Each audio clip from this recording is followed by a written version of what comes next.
샬롬. 어느덧 4월도 다 끝나가고 5월이 다가오고 있습니다.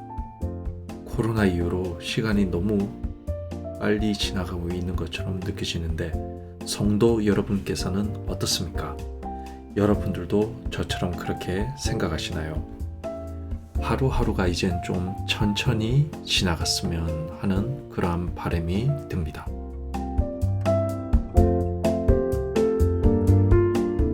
안녕하세요. 라디오 묵상 사랑드림 9번째 시간으로 찾아뵙습니다. 진행의 서민석 목사입니다.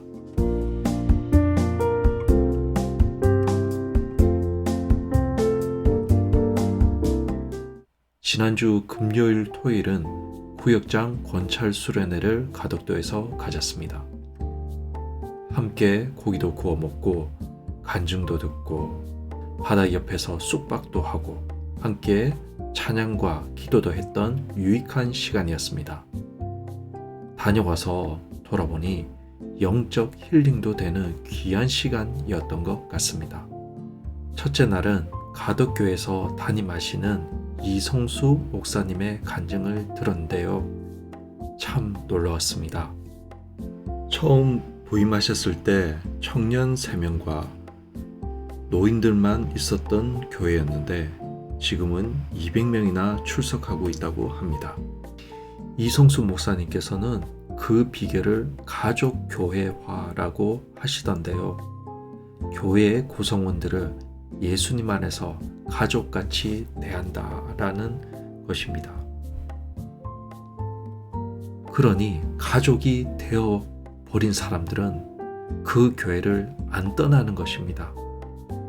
왜냐하면 가족이 되었으니까요.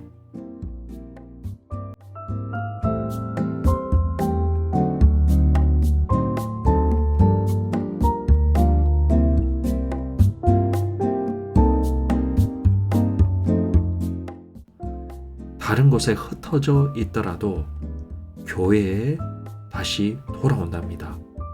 교회에서 행사가 있다고 하면 다들 모인다고 합니다.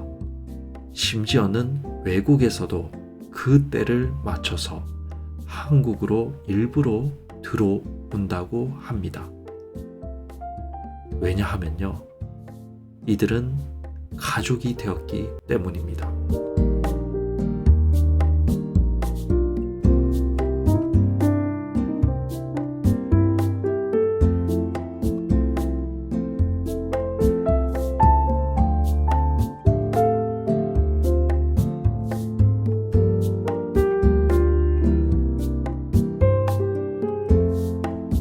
우리 교회도 혈연적 가족이 아니라 예수 그리스도 안에서 가족 교회가 되면 어떨까 싶습니다.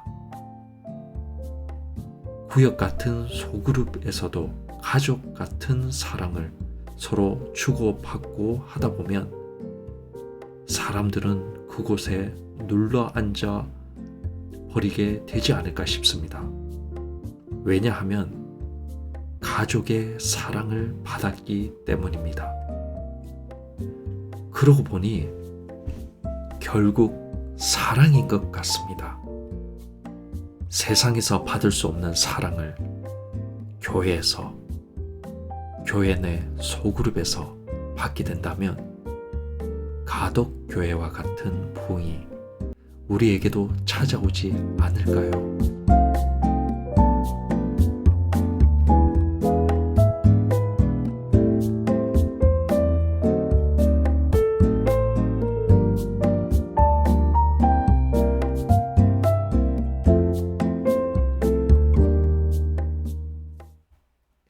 찬양 한 곡 들으실까요?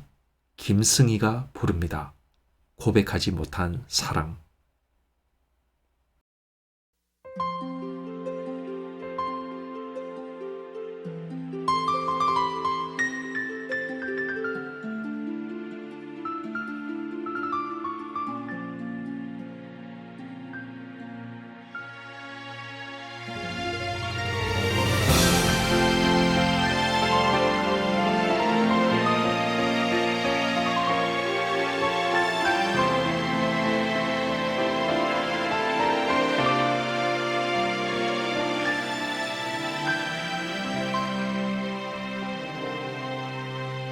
내가 주님을 얼마나 사랑하는지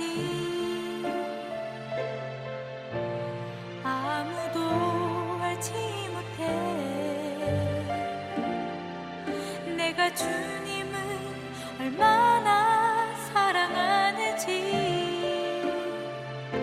주님만이 알고 계셔. 내가 주님을 얼마나 사랑하는지 아무도 알지 못해. 내가 주님을 얼마나 사랑하는지 주님만이 알고 계셔.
다음은 담임 목사님 말씀이 있으시겠습니다. 샬롬 여러분 반갑습니다. 어제가 무슨 날이었는지 제대로 알고 계신 분이 많지 않으리라 생각합니다. 주일이기도 했던 어제인 4월 22일은 53번째 맞이하는 지구의 날이었습니다. 이를 기념하는 행사가 하나 있는데 바로 전국 소등 행사입니다. 저녁 8시부터 불을 끄고 지구를 밝혀주세요 라는 문구로 진행하는 전국 규모의 행사인데 많은 사람들은 알지도 못한 채 평소 환경에 관심이 있는 소수들만 조촐하게 치렀습니다. 하기야 역사상 명멸했던 수많은 운동들이 그랬습니다. 지금이야 당연하게 여기는 보통선거권, 즉 인종, 계층, 재산에 관계없이 일정 연령대 이상의 사람들에게 보편적으로 주어지는 선거권 역시 초창기에는 극소수의 사람들만이 주도하는 운동으로 시작했습니다. 지금의 환경운동도 걸음마 단계를 이제 막 벗어났다 해도 무방합니다. 이제 지구의 날을 알게 되셨으니 이번 참에 환경에 대해 좀 더 관심을 가져보시면 어떨까요? 그 누구도 환경에 대해 관심조차 기울이지 않던 1960년대 초반 레이첼 카슨이라는 여성 한 분이 인류 역사를 바꾸는 책을 한 권 출간했는데 그게 바로 침묵의 봄입니다. 300페이지 분량이지만 묵직한 무게감을 자랑하는 이 책을 이번 기회에 한번 도전해 보시지 않겠습니까? 침묵의 봄. 당시 신제품으로 개발되면서 각종 병충해를 제거하고 농사나 위생에 혁혁한 성과를 자랑하던 DDT와 같은 제품의 위험성을 고발한 작품입니다. 이 책이 발표되고 난 지 10년 만에 스웨덴의 스톡홀름에서 UN 주간 인류 환경회의가 열렸습니다. 그리고 20년 뒤 브라질의 리우에서 국제연합 환경개발회의가 열렸고 이후 각종 환경회의와 환경선언 그리고 환경기구와 단체들이 발족해서 오늘에 이르고 있습니다. 학술지가 부담이 되시는 분들에게는 고전 작품으로 평가받는 헨리 데이빗 소로우의 월든이라는 책을 추천합니다.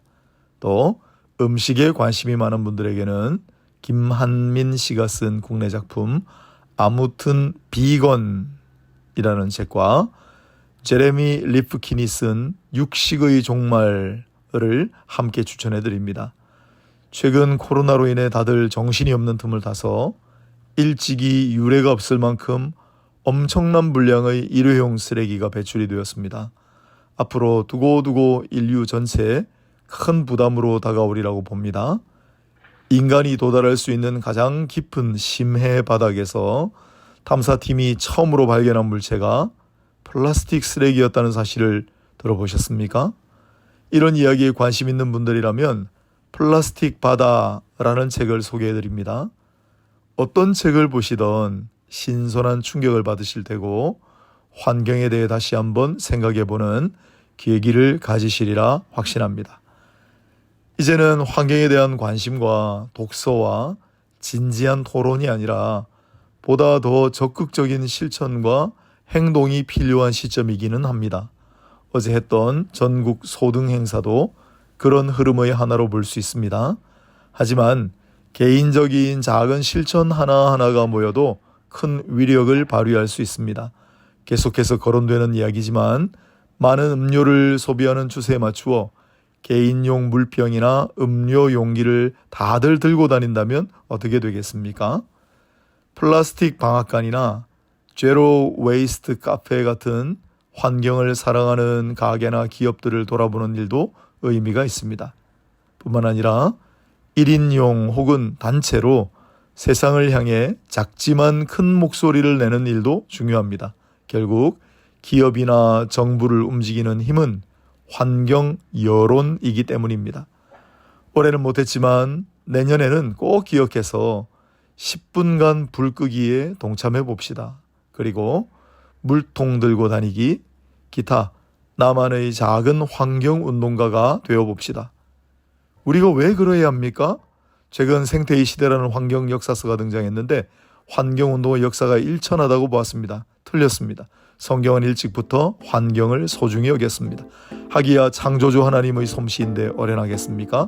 그것을 존중하고 아끼는 일은 그러므로 그리스도인의 중대한 책무 중의 하나가 되겠습니다. 할렐루야.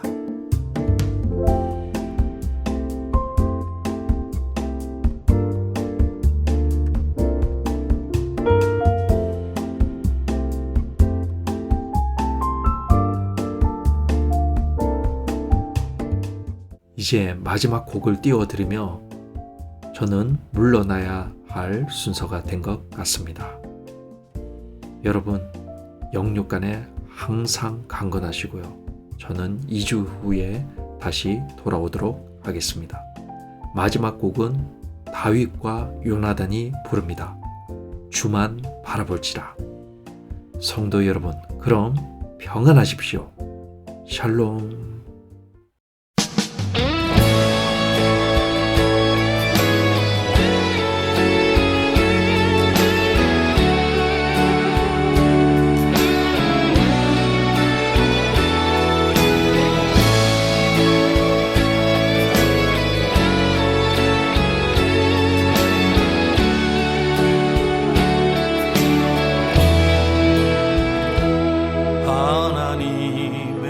사랑을 사모하는 자, 하나님의 평안을 바라보는 자, 너의 모든 것 창조하신 우리 주님이 너를 얼마나 사랑하시는지